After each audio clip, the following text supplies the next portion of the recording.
76% নারীর জীবনে অন্তত একবার স্বামী ও ঘনিষ্ঠ জনের সহিংসতার শিকার হয়েছেন। নারী ও শিশুকন্যার প্রতি সহিংসতা আজ আমাদের সমাজের গভীরতম উদ্বেগের একটি কারণ। বাংলাদেশ পরিসংখ্যান ব্যুরো UNFP এর 2024 অনুযায়ী দেশের 76% নারীর জীবনের অন্তত একবার স্বামী ও ঘনিষ্ঠ জনের সহিংসতার শিকার হয়েছেন এবং 62% ভুক্তভোগী এখনও তাদের অভিজ্ঞতা কারোর সাথে প্রকাশ করতে পারে নাই।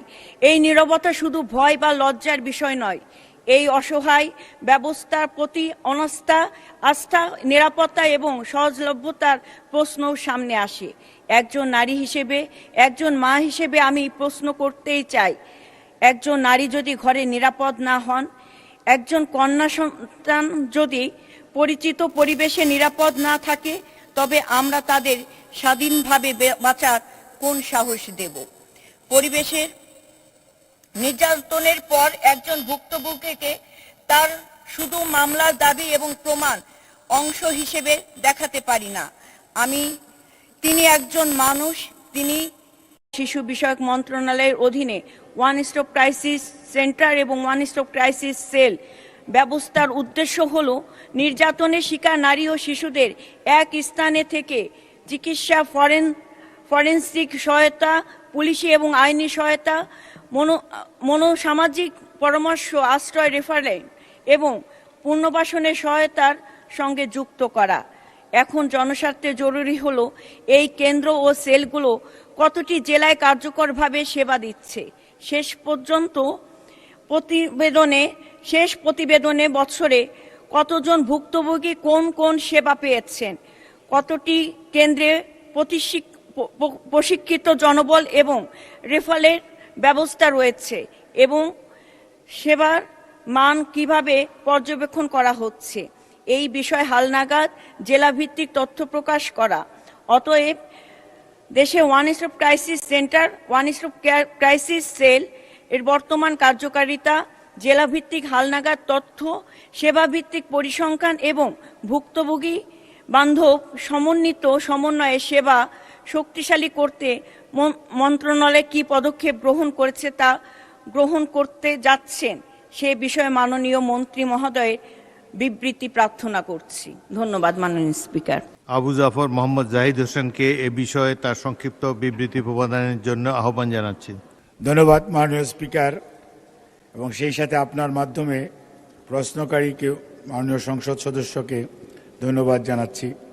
অত্যন্ত গুরুত্বপূর্ণ এবং এই সময়ের জন্য বেশ আলোচিত একটি বিষয় উনি ৭১ বিধিতে তুলেছেন, সেজন্য।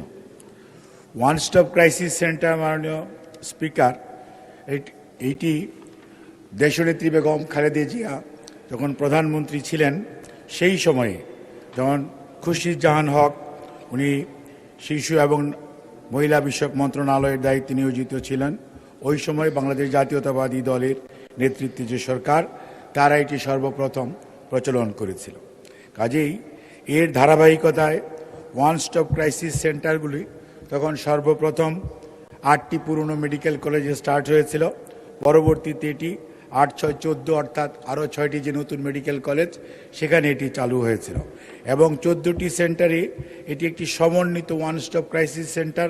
মিনস হচ্ছে এখানে চিকিৎসাও যেমন দেওয়া হবে, আইনি সহায়তা যেমন দেওয়া হবে, এবং এই আইনি সহায়তা পাওয়ার জন্য যে আপনার ডিএনএ অর্থাৎ সাপোর্ট বা ফরেনসিক সহায়তা যাকে আমরা বলি সেটি, এবং সেই সাথে ওই সমস্ত ভিকটিম যারা হয় তাদেরকে পুনর্বাসন করা এবং সমাজে পুনর্বাসিত করার সমন্বিত কার্যক্রম পরিচালনা করার জন্যই ওয়ান স্টপ ক্রাইসিস সেন্টার চালু করা হয়।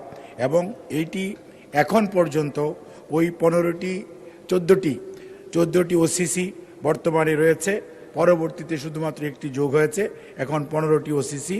কিন্তু এখানে উনি জানতে চেয়েছেন জনবল, প্রশিক্ষিত জনবল প্রত্যেকটির জন্য 22 জন করে থাকার কথা, যার মধ্যে 4 জন চিকিৎসক, 6 জন নার্স, 4 জন পুলিশ কর্মকর্তা, 1 জন আইন কর্মকর্তা, কম্পিউটার অপারেটর, সহায়ক জনবল আরও 5 জন। এবং এই পর্যন্ত আমাদের ওসিসি মাধ্যমে 81,928 জনকে সেবা প্রদান করা হয়েছে। তার মধ্যে শারীরিক নির্যাতনের শিকার 49,767 জন এবং যৌন নির্যাতনের শিকার 31,596 জন এবং বিভিন্নভাবে অগ্নিদগ্ধ হয়েছেন 565 জন। আরএফএল SWR পাইপই মাপে যা বলে তাই দেয়। RFL SWR Pipe and Fittings.